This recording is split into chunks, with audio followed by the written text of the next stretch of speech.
RT. Udah Pak, tutup lagi Pak. Iya. Kematian mendadak Pak Jalil, mantan ketua RT yang dihormati, menggemparkan semua orang.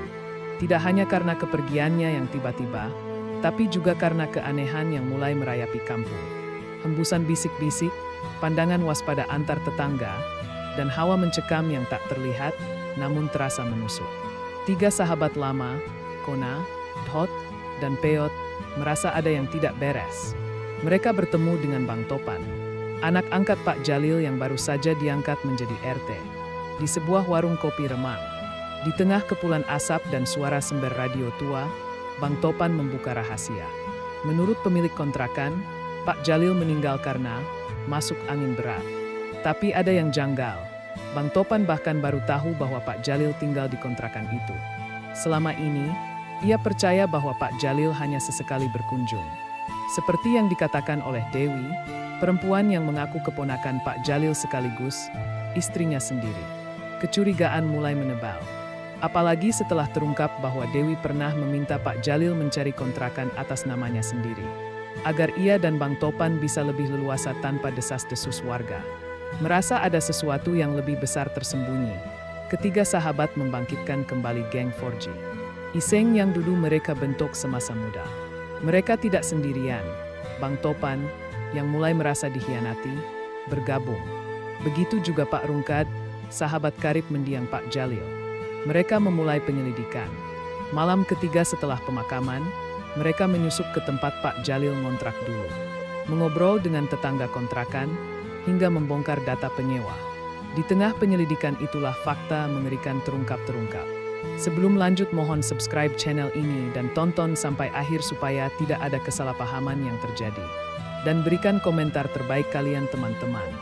Dewi bukan keponakan Pak Jalil. Dengan suara berat dan mata yang berair, Pak Rungkad akhirnya mengungkapkan kebenaran.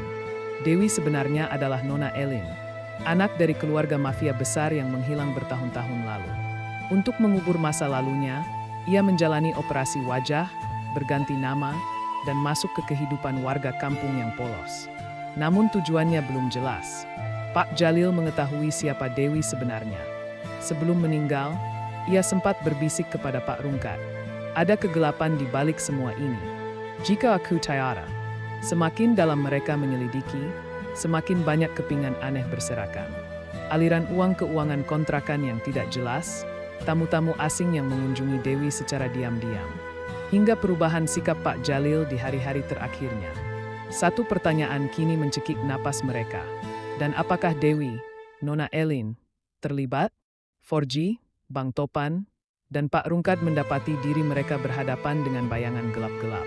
Kekuatan mafia lama yang tak segan menghilangkan siapapun yang mengganggu rencana mereka. Ancaman mulai bermunculan. Telepon gelap berbunyi di tengah malam.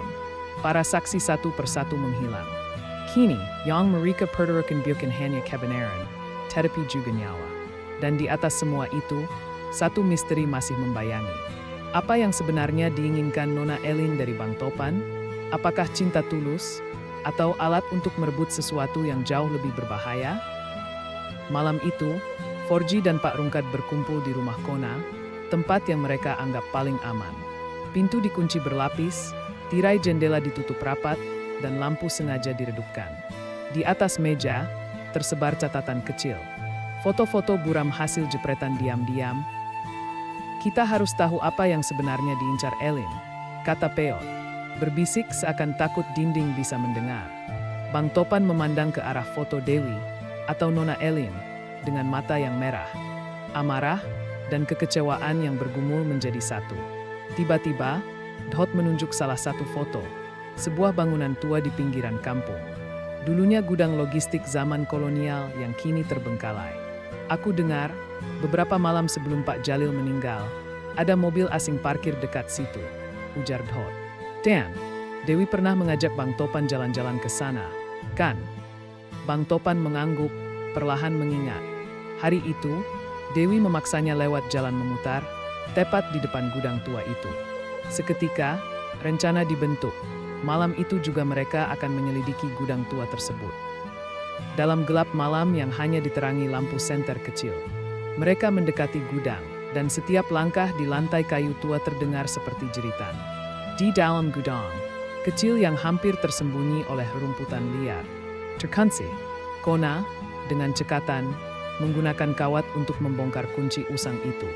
Pintu terbuka dengan derit panjang, mengungkapkan sebuah lorong bawah tanah. Mereka menemukan sesuatu yang mengejutkan. Berkas-berkas tua, koper-koper berisi uang lusuh, dan peta penghubung kampung Balebat ke kota besar. Rute tersembunyi yang tidak banyak diketahui orang. Apa ini tempat pelarian? Kemempiat. Di antara dokumen, mereka menemukan catatan tangan Pak Jalil. Dalam tulisan berantakan dan terburu-buru, ia mencatat. Ia butuh pintu keluar sebelum masa lalu menemukannya. Seketika, mereka sadar, Nona Elin bukan hanya bersembunyi. Ia sedang merancang pelarian besar, mungkin membawa harta hasil kejahatan masa lalu keluarganya. Dan Bang Topan, ayahnya Payon, sosok polos yang digunakan Elin untuk menancapkan pengaruhnya di kampung ini. Sebelum mereka sempat membahas lebih jauh, suara langkah kaki berat bergema di lorong. Seseorang, atau beberapa orang, telah mengetahui keberadaan mereka. Dalam-dalam, sembunyi, bisik Pak Rungkat. Namun belum sempat mereka bergerak, suara keras menggema. 4G, kalian pikir bisa menghentikan kami? Dari balik kegelapan, muncullah sosok-sosok bertopeng. 4G kini benar-benar berada di ujung tanduk, menghadapi musuh yang mungkin sudah mengincar mereka sejak awal penyelidikan. Langkah kaki mendekat. Lorong sempit membuat gema suara terdengar menakutkan. 4G, Bang Topan, dan Pak Rungkat segera bergerak. Mereka bersembunyi di balik tumpukan peti tua, menahan napas. Senter-senter kecil mulai menyapu ruangan, dan terdengar desis percakapan orang-orang asing. Ambil dokumen pentingnya, hancurkan sisanya, kata salah satu dari mereka dengan suara dingin. Kona melirik ke Bang Topan, mengisyaratkan, kita harus keluar sekarang. Saat para pria bertopeng mulai merangsek lebih dalam, 4G mengambil risiko. Peot melemparkan sebuah pecahan kayu ke sudut ruangan, menciptakan suara keras. Siapa itu? Teriak salah satu pria bertopeng. Saat perhatian mereka terpecah, 4G dan yang lain merayap perlahan ke pintu besi. Tapi langkah mereka terhenti. Dua pria bertopeng berdiri menghalangi jalan keluar. Dalam sekejap, situasi berubah kacau. Bang Topan, dengan kemarahan yang membara, menerjang salah satu pria, membuat senter terjatuh dan ruangan menjadi gelap gulita. Dalam kegelapan, mereka bertarung, bukan dengan kekuatan.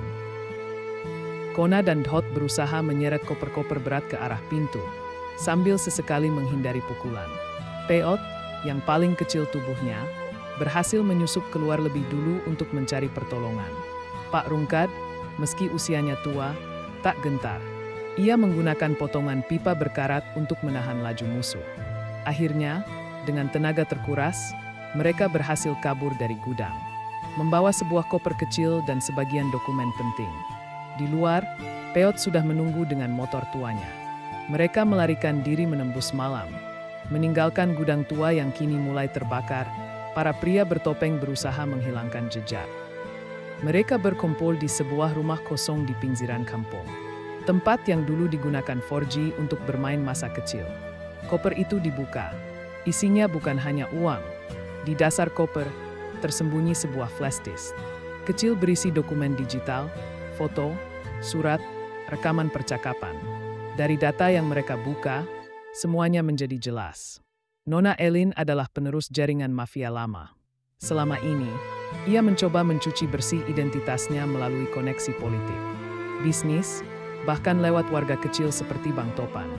Balebat hanyalah batu loncatan, lokasi strategis untuk menghubungkan jalur perdagangan ilegal menuju kota. Pak Jalil, yang mencium rencana ini, berusaha menghentikannya. Tapi ay kala, Raken Pelen-Pelen Merenggat Nyawannya, disemarkan sebagai Mesak Engin Berat. Mereka kini tahu siapa musuh mereka. Dan mereka tahu, waktu mereka tidak banyak.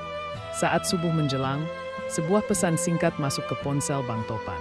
Pesan itu dari nomor tak dikenal. Berikan flash disk itu, atau semua orang yang kalian sayangi akan hilang satu persatu. 4G saling pandang, napas memburu. Mereka sadar, permainan baru saja dimulai.